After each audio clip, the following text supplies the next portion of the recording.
안녕하세요. 미국 주식하는 인겐입니다. 오늘 미국장 한번 보겠습니다. 구독과 좋아요 부탁해요. 오늘은 잭슨홀 미팅에서 제롬 파월 연준 의장의 매파 연설로 인해 3대 지수는 3% 이상 하락을 했습니다. 그리고 개장 전 발표된 7월 PC 가격 지수는 전월보다 0.1% 하락을 하면서 인플레이션 압력이 완화되고 있음을 보여줬는데요. 이로 인해 PC 가격 지수가 전월 대비 하락을 한 것은 팬데믹 초기인 2020년 4월 이후 처음인 것으로 나타났습니다. 하지만 파월 의장의 발언 이후 3대 지수는 낙폭이 확대되는 모습을 보여줬는데요. 예상보다 매파적인 발언이 나오면서 내년 상반기 금리 인하 전환을 기대하던 시장에서 투매가 잇따랐습니다. 파월 의장은 이번 잭슨홀 미팅에서의 연설을 통해 당분간 제약적인 스탠스를 유지해야 한다고 밝혔고, 더불어 인플레이션 축소에는 비용이 따른다고 언급했습니다. 그리고 물가 안정에 실패할 경우 더 큰 고통이 불가피하다면서 인플레이션 억제를 최우선 순위로 봐야 한다고 밝혔는데요. 또한 역사를 보면 섣부른 완화 정책에 강력히 경고를 한다면서 시장이 기대한 내년 금리 인하 전망에도 선을 그었습니다. 이렇게 시장이 인플레이션으로 인해 고통을 받고 있는 상황에서 40년 전인 폴 볼커가 연준 의장이 되었을 때는 인플레이션이 14%를 찍었을 때입니다. 폴 볼커 전에 연준 의장은 심하게 올라가는 인플레이션 속에서 근원 소비자 물가지수라는 새로운 지표를 만들어 인플레이션을 속이려고 했지만 근원 소비자 물가지수도 엄청나게 올라가는 바람에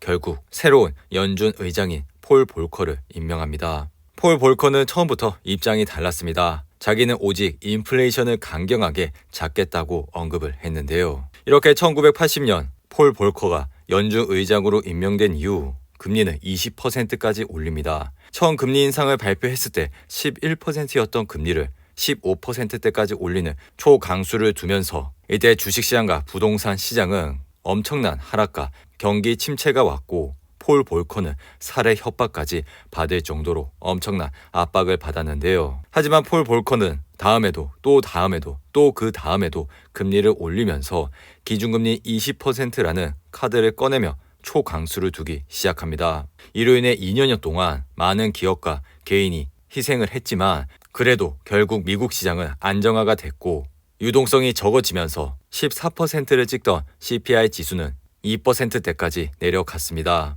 그리고 이때는 많은 사람들이 투자보다는 저축을 많이 했고, 인플레이션에 비해 저축을 하면 주는 돈이 더 많으니 당연히 저축이 남는 장사고, 안정성까지 보장이 되니 시장과 사람들의 인식이 어떻게 되었을지 감이 잡히실 겁니다. 그리고 결국 소비자 물가지수가 2.36%까지 내려가면서 폴 볼커는 자신의 정책을 철회하기 시작합니다. 이렇듯 우리는 양적 완화와 긴축이라는 두 가지의 거대한 파도 속에 항상 살아가고 있습니다. 그리고 주식시장에선 기술적 분석도 중요하지만 거시 경제의 상황과 그동안의 경험들로 시장의 변하는 상황과 사람들의 심리를 잘 파악을 하셔야 주식시장에서 성공할 수 있다고 생각이 드니 이러한 점을 잘 참고하시고 투자를 해주시기 바라고요. 그리고 이날 미국 10년물 국채 금리는 소폭 상승을 하면서 3.03%로 마감을 했습니다. 그리고 통상 경기 침체를 논하는 장단기 금리 역전 현상은 여전히 발생을 하고 있다는 점을 유심히 지켜봐 주시기 바라고요. 그리고 이날 WTI 가격은 0.5% 상승을 하면서 배럴당 92.97달러에 거래를 마쳤습니다. 이로 인해 옥시덴탈의 주가는 1.25% 하락을 하면서 아래 보이시는 RSI는 65로 마감을 했습니다. 이렇듯 3대 지수가 3% 이상 하락을 했음에도 불구하고 옥시덴탈과 같은 주식은 크게 하락을 하지 않고 여전히 견고한 모습을 보여주고 있죠. 올해 4월부터 지속적으로 옥시덴탈의 주식이 많이 떨어졌을 때 분할로 담아 가시면 좋은 수익을 얻으실 수 있다고 언급을 드렸습니다. 하지만 최근 급격하게 주가가 올라왔기 때문에 현재 가격에서 매수를 하시는 것보다는 항상 떨어졌을 때 분할로 관심을 가져주시면 좋을 것 같은데요.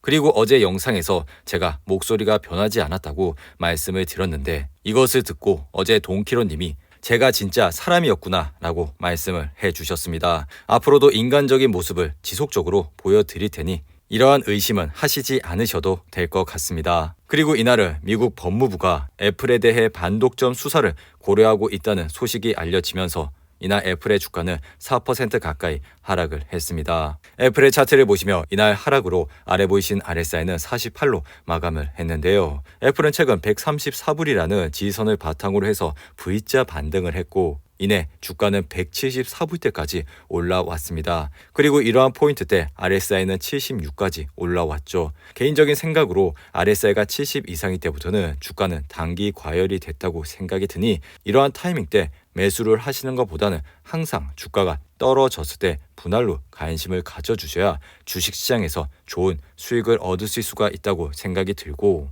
앞으로도 이러한 습관을 가지면서 투자를 해주시기 바랍니다. 그리고 오늘은 나스닥 시장이 3% 이상 하락을 하면서 당분간 시장의 변동성이 굉장히 클 것이라 생각이 들고 더불어 다가오는 9월은 미국 주식시장에서 가장 좋지 않은 달로 여기고 있기 때문에 이러한 기간 때 많이 떨어지게 되면 분할로 관심을 가져주시면 좋을 것 같습니다. 그리고 이날 어펌은 전날 실적 발표가 시장의 예상치를 크게 하회하면서 이날 20% 이상 하락을 했습니다. 어펌의 차트를 보시며 이날 급락으로 아래 보이신 RSI는 38로 마감을 했는데요. 현재 어펌은 수익이 없는 기업일 뿐만 아니라 실적 발표 때마다 시장의 예상치를 빗나가면서 급격하게 하락을 하고 있습니다. 이로 인해 현재 주가는 24불 선에서 움직이고 있고 작년 11월 176불 대비 큰 폭으로 하락을 하고 있는데요.